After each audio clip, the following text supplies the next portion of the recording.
She arrived with a smile that could change your life, and by the time you realized the price, it was already too late. The afternoon sun was beginning to fade when she stepped off the ferry. Nobody in Mariners Bay could have predicted what was about to happen to their quiet little town. The ferry captain, old Thomas, would later tell people that he felt something strange the moment she walked onto his boat that morning. But back then, he just thought she was another tourist looking for a peaceful getaway. Her name was Isabel, and she carried only one leather suitcase. That should have been the first sign that something was different. Most people who came to Mariners Bay brought bags full of things, planning to stay for a week or maybe 2. But Isabel, she looked like she was planning to stay forever. Or maybe like she didn't need much because she knew she'd get everything she wanted anyway. The way she walked through the small harbor area made people stop and stare. It wasn't just that she was beautiful, though she certainly was. There was something else, something in the way she moved, the way she looked at people. Her dark hair caught the afternoon light in a way that seemed almost unreal. Her eyes, deep and knowing, seemed to see right through whatever mask people wore. And that smile, that small, knowing smile that made you feel like she already knew all your secrets. Within an hour of arriving, she'd already made an impression. She stopped at the local cafe, the one run by the Chen family for 3 generations. The owner, a kind man named Vincent, found himself offering her coffee on the house. He couldn't explain why.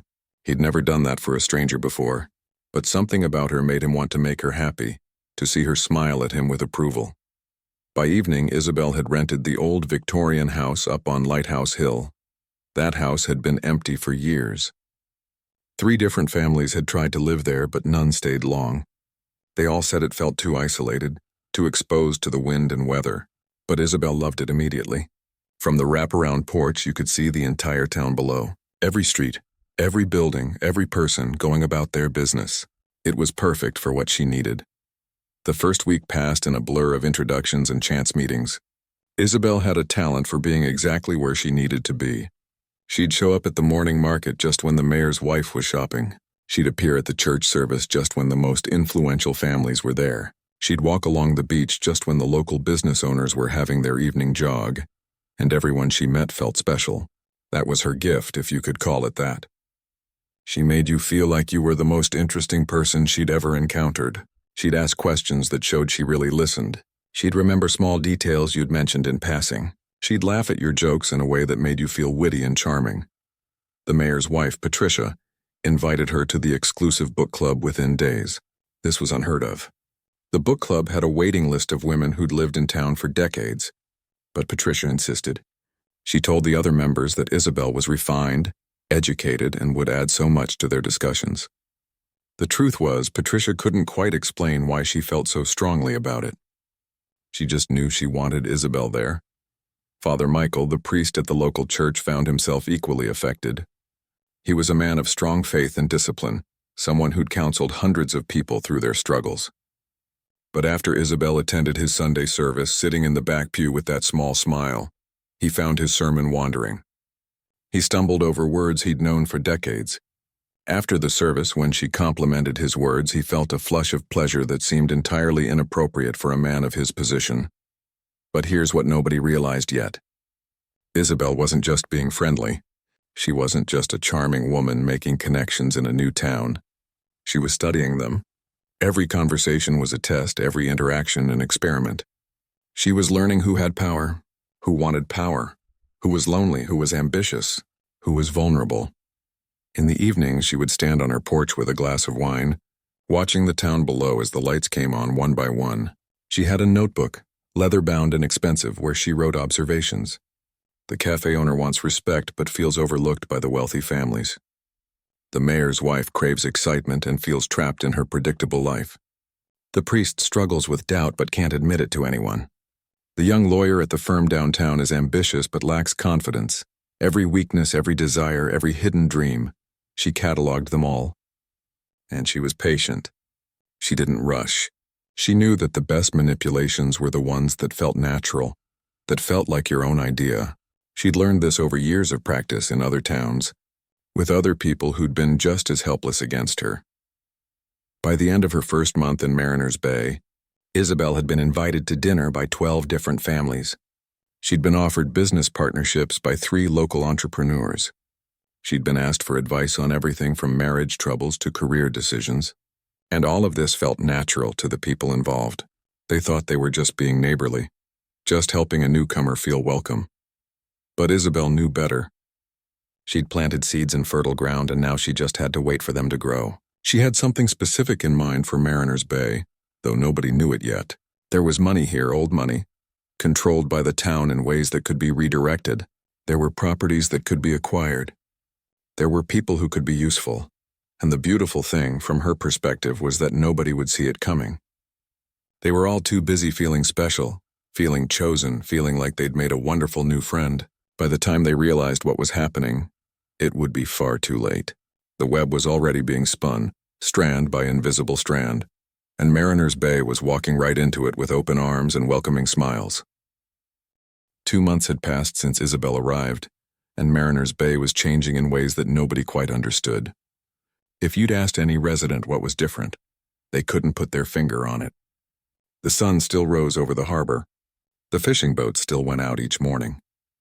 The children still played in the town square. But underneath it all, something fundamental had shifted. Isabel had become what people in town called indispensable. The word came up again and again. The town council found they couldn't make decisions without consulting her first. She'd offer suggestions in that calm, confident voice of hers. And somehow those suggestions always seemed brilliant. The council members would vote, feeling proud of their choices, never quite noticing that every decision somehow benefited Isabel's growing interests in town.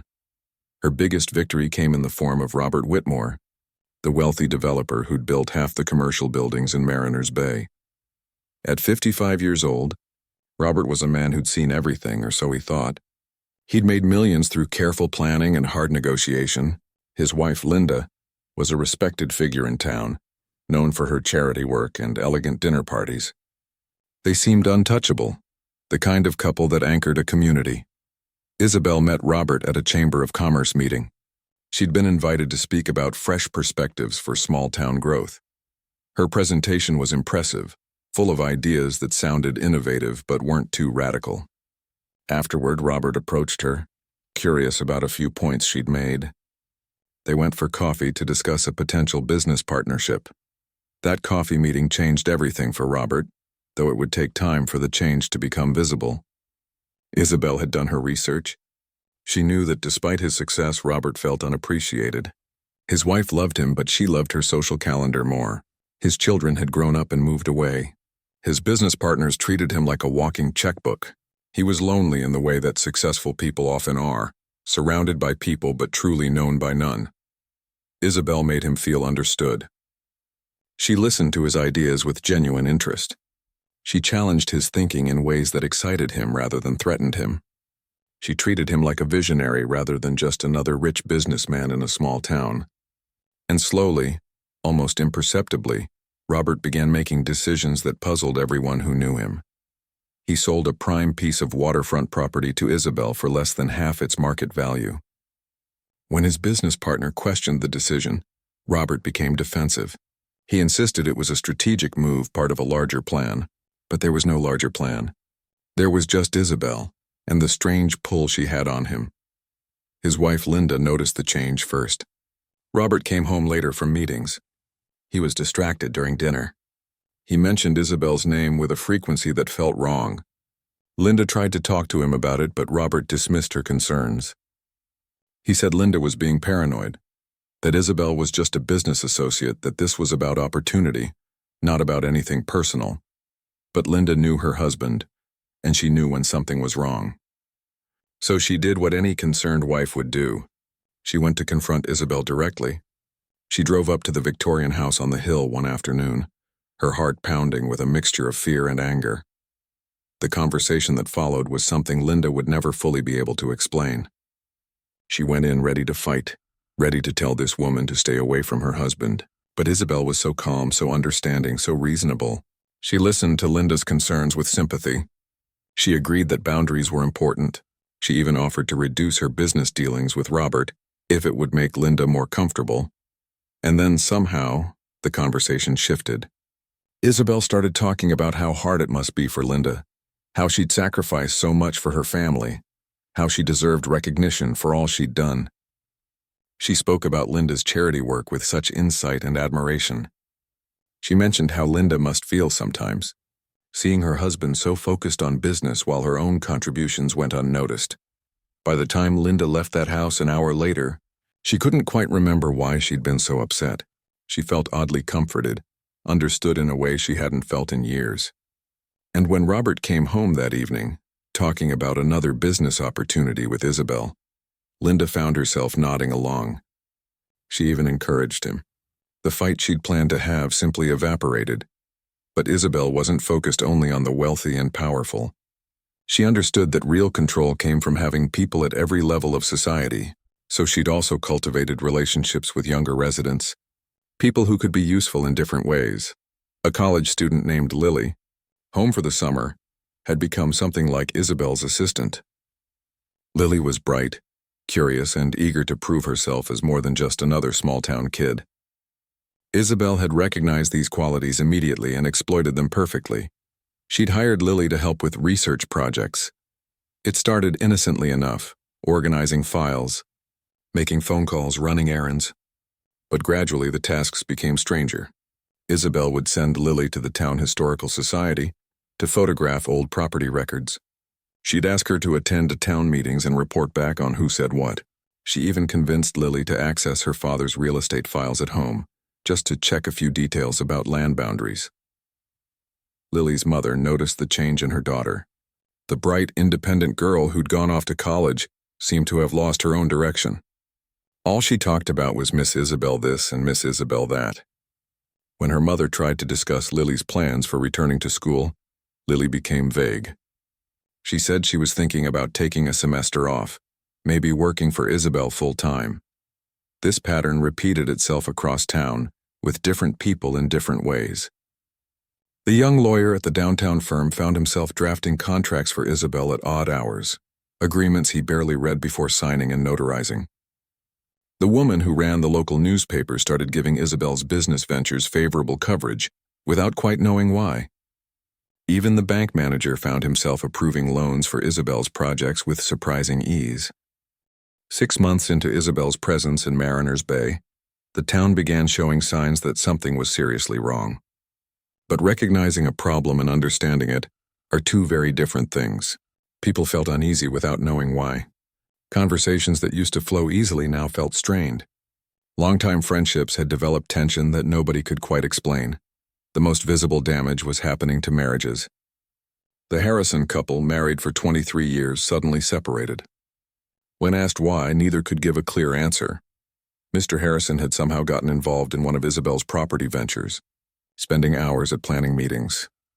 Mrs. Harrison felt abandoned but also strangely unable to protest effectively. When she tried to discuss it with her husband, her words came out wrong, unconvincing even to herself. The Patterson marriage crumbled next. Then the Torres family showed strain. In each case, one spouse had been pulled into Isabel's orbit while the other watched helplessly. The pattern was obvious to anyone looking from outside, but from inside everyone had reasons that seemed to make perfect sense at the time.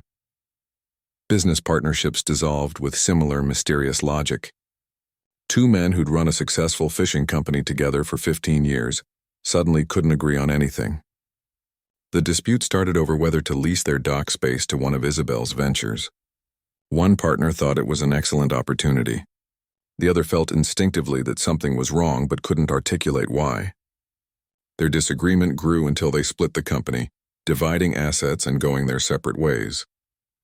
Both men felt confused about how things had deteriorated so quickly. Dr. Helen Kim, the town's only psychologist, started noticing an alarming pattern in her practice. She'd always had steady but manageable patient numbers. Suddenly, her waiting room was full every day, and the cases all had similar threads running through them. People came to her describing obsessive thoughts. They couldn't stop thinking about Isabel, about impressing her, about being useful to her. They felt compelled to check in with her, to offer help, to seek her approval. When Dr. Kim asked why, they struggled to explain. "She just understands me," they'd say. Or, "She's helping me reach my potential." Or, "She believes in me when nobody else does." The concerning part was that these patients knew something was wrong.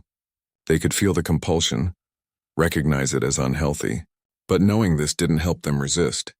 It was like watching yourself make bad decisions in slow motion, fully aware but completely unable to stop. Dr. Kim began documenting everything carefully. She recognized the signs of psychological manipulation, but the scale was unprecedented. This wasn't one abusive relationship or one cult leader with a small group of followers. This was an entire town falling under the influence of one person, and they were doing it while going about their normal daily lives. She compiled her findings into a report, determined to present it at the next town council meeting. The evidence was clear. The patterns were undeniable. She had testimonies, documented cases, and a professional analysis that showed exactly what was happening.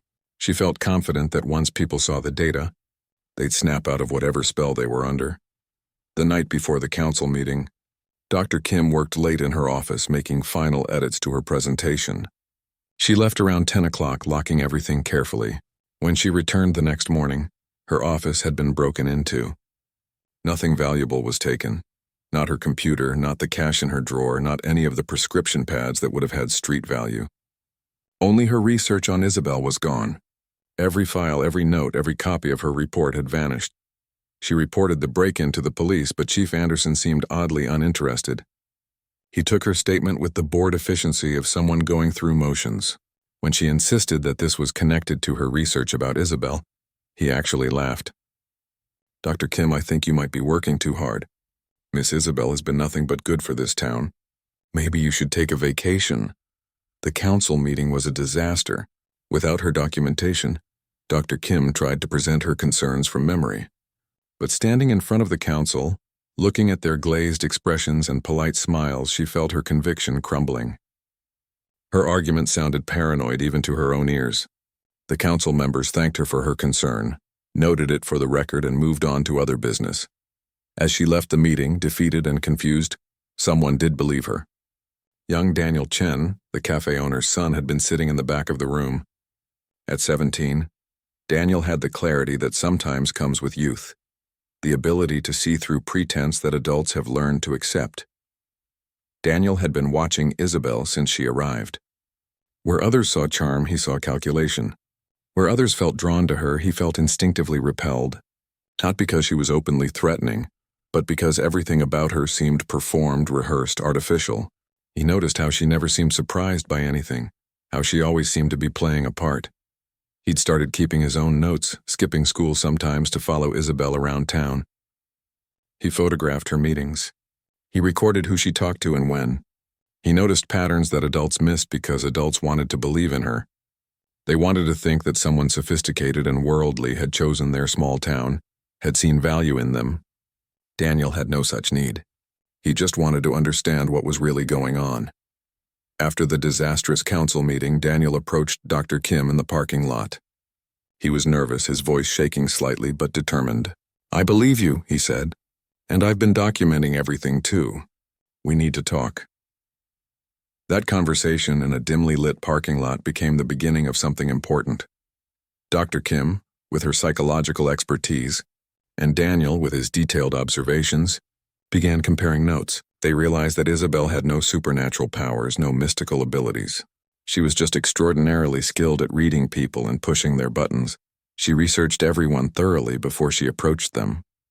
She identified their insecurities, their desires, their weak points. Then she crafted an approach specifically designed for each person. The cafe owner wanted respect. She gave him validation. The mayor's wife wanted excitement. She offered adventure and intrigue. The wealthy developer felt unappreciated. She made him feel like a visionary. It was all psychological manipulation, but understanding this didn't make it less effective. If anything, it made Isabel more dangerous because her methods were reproducible, teachable, and devastatingly efficient. The night Robert Whitmore drove his car off Mercy Point Bridge changed everything. The police called it an accident, said the fog was thick and visibility was poor. But everyone in town knew better.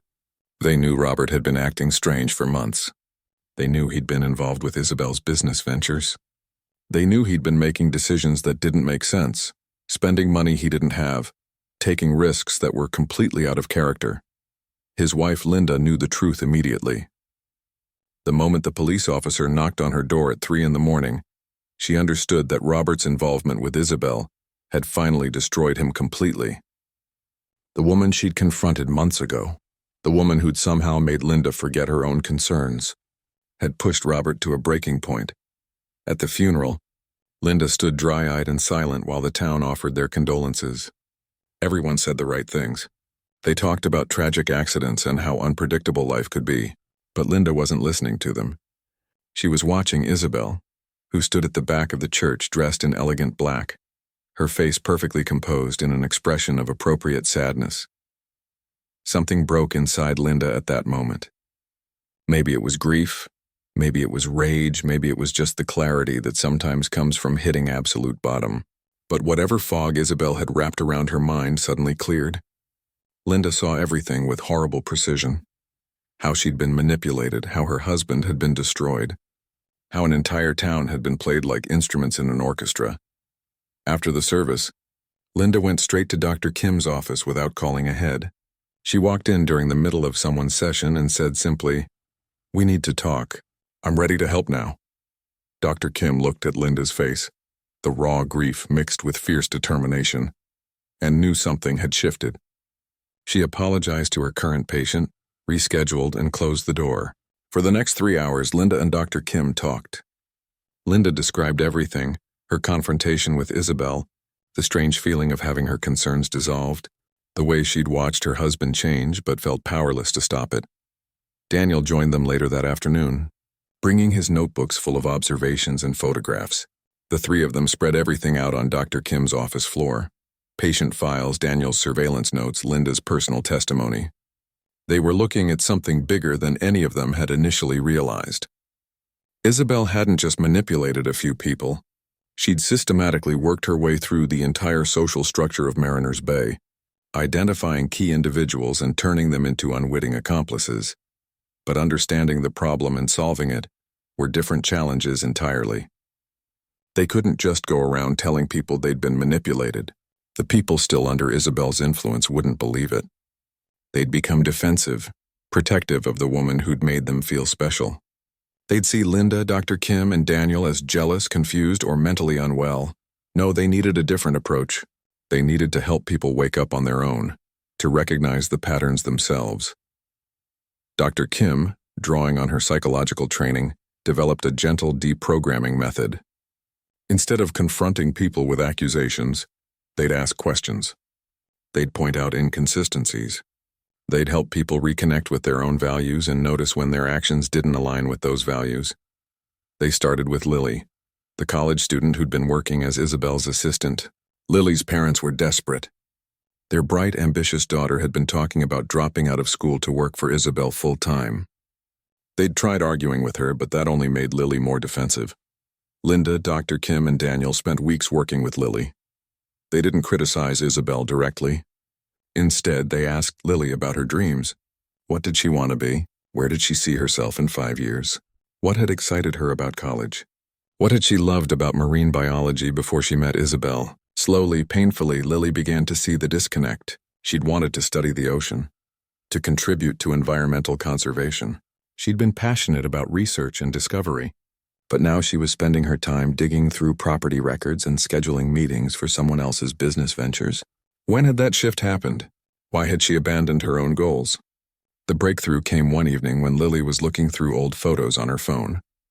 She saw pictures of herself at the beach, collecting samples, her face lit up with genuine joy. She didn't look like that anymore.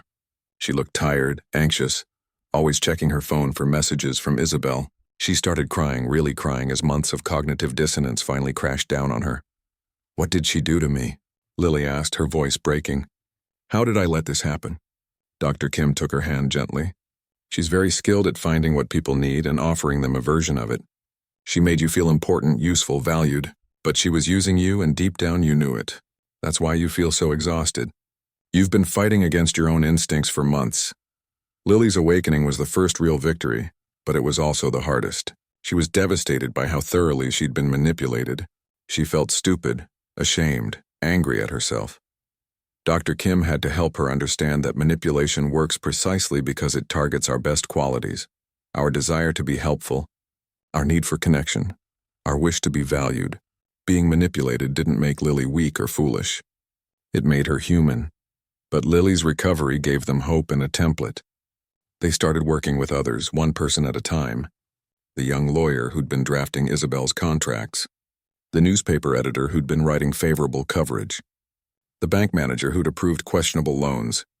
Each person required a different approach, a different timeline. But the core process was the same, helping them reconnect with themselves and recognize the manipulation. As more people woke up, something unexpected happened. They started supporting each other. The shame and embarrassment that each person felt individually began to dissolve when they realized they weren't alone. An entire town had fallen for this. That didn't make them stupid.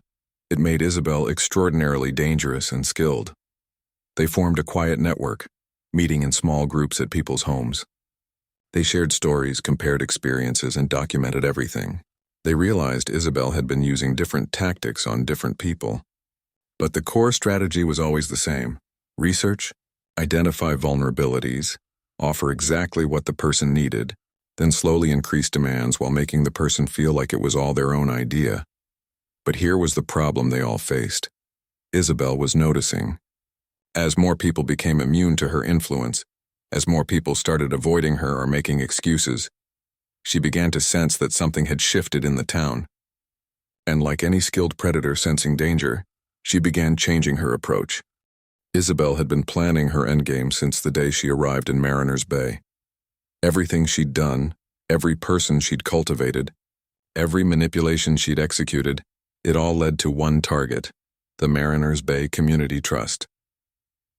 This fund had existed for over 100 years, established by the town's founding families to ensure Mariners Bay would always have resources for emergencies and community development. The trust was worth several $1 million, controlled by the town council, and managed conservatively by a board of trustees. For months, Isabel had been positioning herself to take control of it. She'd influenced enough council members that they trusted her judgment completely. She'd drafted proposals to modernize the trust's management structure. She'd convinced key people that her business expertise could help the fund grow.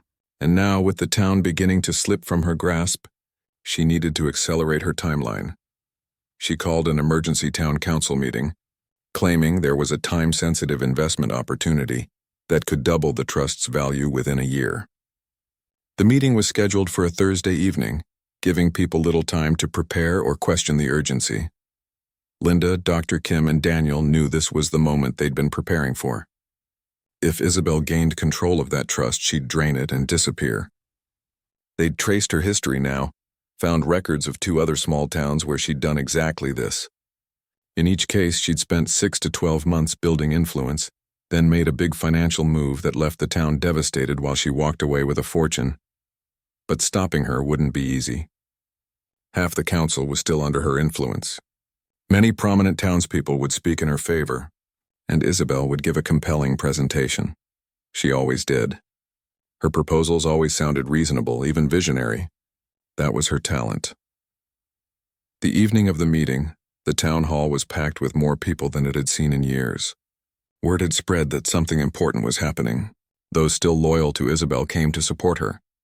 Those who'd been awakened came to stop her, and many came simply out of curiosity, sensing that something significant was about to unfold. Isabel arrived exactly on time, dressed impeccably in a navy suit that projected both authority and approachability.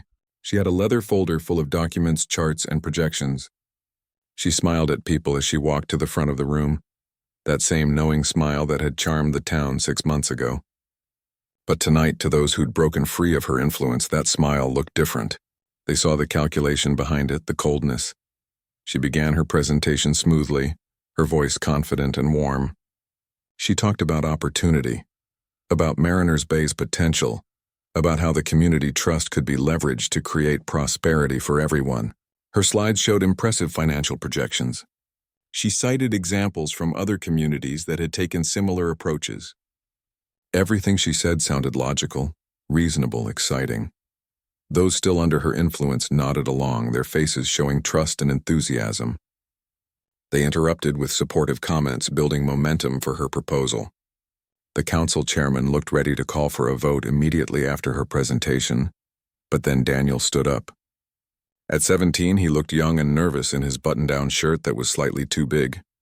His voice shook as he said, "I have something to present before any vote is taken." Isabel's eyes flickered to him, her expression showing mild surprise but also calculation. She'd noticed Daniel before, seen how he watched her, but she'd dismissed him as unimportant. Teenagers weren't part of her target demographic. That was her first real mistake. Daniel walked to the front of the room carrying a large poster board. His hands trembled slightly, but his voice grew stronger as he began. "I've been documenting Miss Isabel's activities since she arrived in Mariner's Bay. I want to show everyone what I found." He laid out a timeline.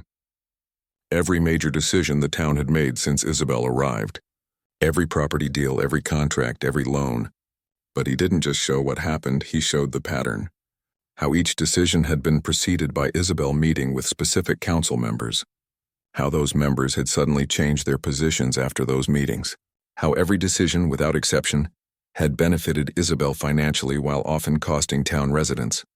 Then he showed the personal cost. He listed marriages that had ended, businesses that had closed, people who'd made decisions completely out of character. And he showed the connection. Every single person affected had been spending significant time with Isabel in the weeks before their lives fell apart. "My father almost lost his cafe," Daniel said, his voice cracking slightly. "He was going to sell it to invest in one of Miss Isabel's projects. The cafe his grandfather started, that's been in our family for 70 years, and he couldn't explain why. He just said he had to do it, that Miss Isabel made him see it was the right move." The room had gone very quiet. Even those loyal to Isabel were listening now, seeing the pattern laid out so clearly. But Daniel wasn't finished. He pulled out printed documents, evidence he'd gathered with Dr. Kim's help. "I also found something else. There are 2 other towns where a woman matching Miss Isabel's description did exactly this. In Millbrook 3 years ago, she convinced the town council to invest their municipal emergency fund in a real estate venture. She walked away with $2 million and the town went bankrupt. In Harborside, just 18 months ago, she did the same thing with their historical preservation fund. That's why their library had to close." He turned to look directly at Isabel. "Your name was different in both places, but it's you. Same method, same pattern, same results." The room erupted. People started talking all at once. Those who'd been awakened by Linda and Dr. Kim's network stood up to share their own experiences. The lawyer talked about contracts he'd signed without reading them properly. The newspaper editor admitted she'd written articles favorable to Isabel without checking facts. One by one, people began speaking, their voices building into a chorus of recognition and anger. Isabel tried to maintain her composure. She stood up, her voice still calm, trying to regain control. "These are serious accusations being made by a teenager with no business experience and apparently too much free time. The documents from other towns, if they even exist, have nothing to do with me. This is clearly a case of..." But Dr. Kim stood up then, her professional authority carrying weight that Daniel's youth couldn't. "I have documented cases of psychological manipulation affecting over 30 residents of this town. The pattern is clear and consistent. Miss Isabel uses sophisticated techniques to identify vulnerabilities and exploit them. She's not just a businesswoman making deals. She's a professional con artist who's been systematically working to take control of our community resources." Linda stood next, her voice steady despite the grief still evident in her face. "My husband died because of this woman. She manipulated him into making increasingly risky decisions until he lost everything. And when he realized what had happened, when he saw what he'd become, he couldn't live with it. I'm not going to let her do this to anyone else." The tide had turned completely. Even those who'd been loyal to Isabel were now looking at her with suspicion and doubt. The patterns were too clear, the evidence too compelling, the personal testimonies too heartfelt to ignore. Chief Anderson, who'd been awakened from Isabel's influence just 2 weeks earlier, stood up from where he'd been sitting in the back. He felt deeply ashamed of how he'd dismissed Dr. Kim's concerns, how he'd been so thoroughly fooled. But now he had a chance to make it right. Miss Isabel, I think you need to come with me. We have questions about several financial transactions that appear to constitute fraud. Isabel's composure finally cracked. For just a moment, everyone saw what Daniel had seen from the beginning. The cold calculation, the complete absence of genuine emotion, the rage at being caught. But she recovered quickly, her voice turning sharp. This is absurd. You have no evidence of any wrongdoing. I'll have lawyers here within hours. Actually, said the bank manager, standing up with documents in his hands, I've been reviewing the loans I approved for your projects. Several of them were based on falsified documents. I didn't see it at the time, but looking at them now with clear eyes, the fraud is obvious. I've already reported this to the State Banking Commission. The meeting descended into chaos as more people came forward with evidence. The real estate agent who'd processed Isabel's property purchases realized the title transfers had irregularities. The accountant who'd reviewed her business proposals saw how the numbers had been manipulated. Piece by piece, the legal case against her was building right there in the town hall. Isabel tried to leave but found her way blocked. Chief Anderson read her rights formally, his voice carrying the weight of his own regret and determination to make things right. As she was led out of the town hall, she passed by Daniel. For just a moment, their eyes met. Hers showed pure cold fury. His showed relief and exhaustion. The aftermath took months. Isabel's trial revealed the full extent of her operations, not just in Mariners Bay, but in the other towns she'd targeted. She'd accumulated nearly $5 million across her various schemes. She was sentenced to 15 years in prison for fraud, embezzlement, and